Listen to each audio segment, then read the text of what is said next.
और सब लोग कहीं ना कहीं अपना दिखा रहे हैं कि ये हम लोग को संकट है, इस तरीके की परेशानी है, इस तरीके की परिस्थिति है।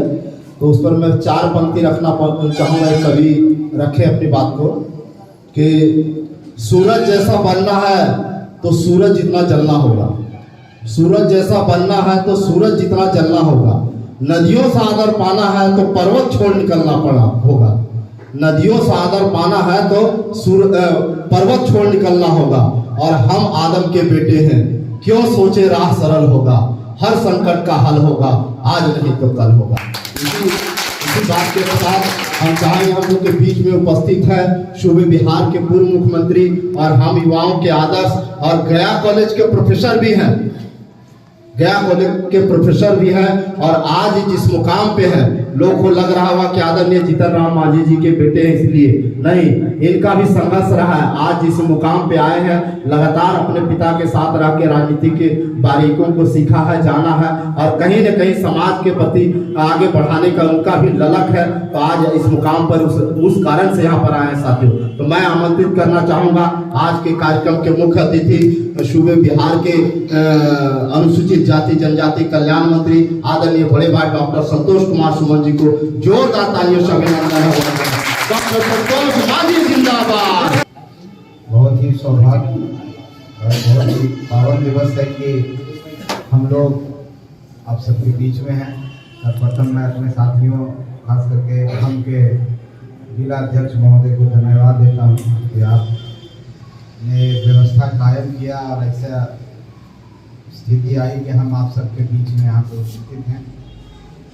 और समय भी ज़्यादा हो गया है, हम समझते हैं कि सब साथी हैं, सबका नाम जो हम लिखे हैं बोलना चाहते थे, लेकिन चलिए एक बार में इतना ही कहेंगे कि जब मुझे बुलाया गया, मुझे जानकारी हुई उस कार्यक्रम के बारे में हमारे नारायण मांझी जी के द्वारा कि ऐसा कार्यक्रम है,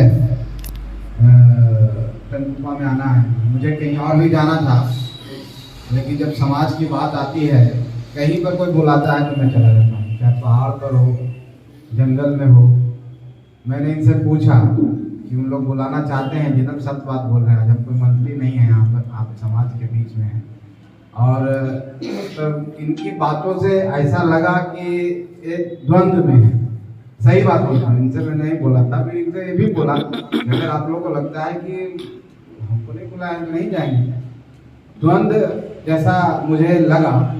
लेकिन फिर और लोगों से मैंने बात की, नंदलाल मांझी जी से, शंकर मांझी जी से, सब ने बोला कि नहीं चलना चाहिए। हमको लगा कि जहाँ तक समाज को एकजुट करने की बात हो, समाज को साथ लेके चलना है, तो हम लोग को वो जो अहम है उसको कहीं किनारे कर देना होगा, हमको चलना होगा। और उसी के लिए हम आए। और जब आए तो सही बात है कि मेरे मन में ऐसी कल्पना थी, परिकल्पना थी कि होंगे 200-300 आदमी होंगे, तब सत्य बात बोल रहे हैं। और चलो, लेकिन जब हम वहाँ पर गए और जब देखे हुजूम, तो मेरा जो सोच था, उस सोच के परे एक नया जो दृश्य था, वाकई में मेरे वाकई में मेरे दिल को छू गया।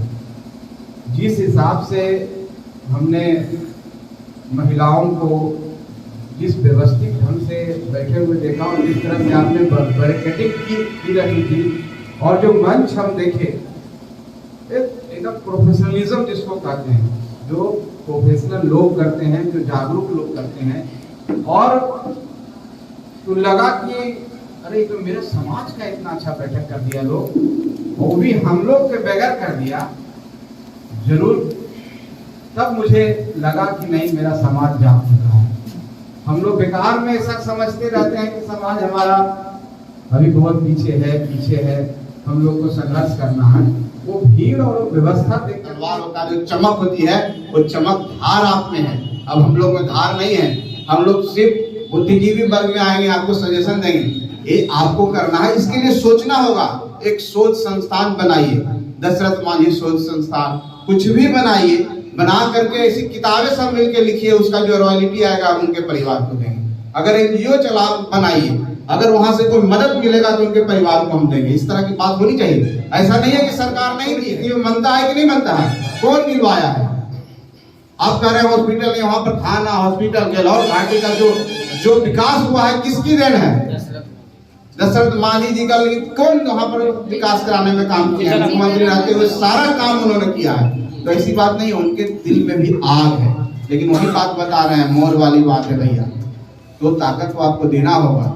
और वो ताकत कहाँ से आएगा? ताकत आपसे आएगा। आप जब तक जागरूक नहीं होंगे, और मैं हर मंच पर बोलता हूँ कि आप मुझे मत मानिए, मुझे मानने की कोई जरूरत नहीं है।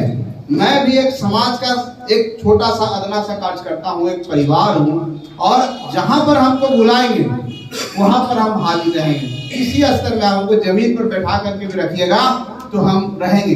अगर हम मन से साथी हमारे आएंगे डॉक्टर रमेश को, इसके बाद है वीरेंद्र कुमार मांझी जी तेतरिया से, अभिनंदन, बहुत बहुत स्वागत, बहुत बहुत बधाई। नरेश मांझी जी भी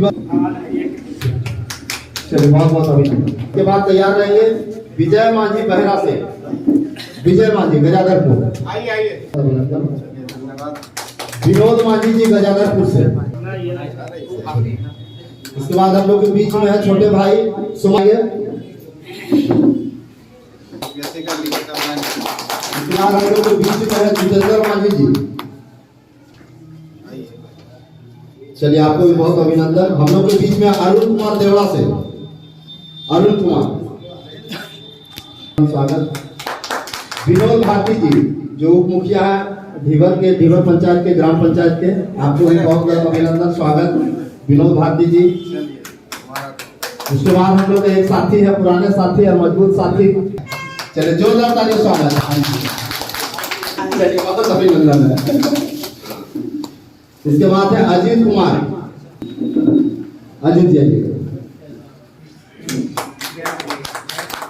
राजकुमार मांझी, मिट्टू मांझी जी भी है सबलपुर से,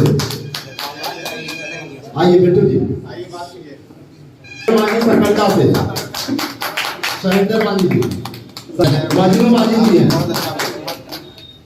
मजनू मांझी जी है पूर्वा से, राजू मांझी जी है, राजू मांझी जी चौमार से, सब हाथ मिलाना, सब साथी हैं। अशोक मांझी है देवड़ा से। हाँ, प्रदीप जी, जोरदार तालियों से आप लोग सबसे स्वागत कीजिए हमारे साथियों को, इसी तरह समाप्त करते रहे। अशोक मांझी जी, दशरथ मांझी जी है सोनबिघा से, दशरथ जी।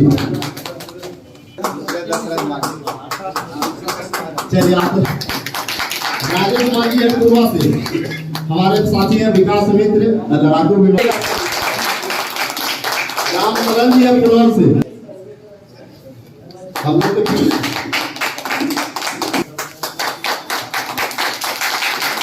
साहेब मांझी जी जगन्नाथपुर से, साहेब परसावा से,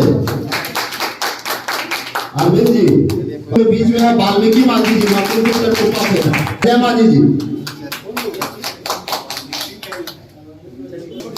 और कोई साथी रह गया है?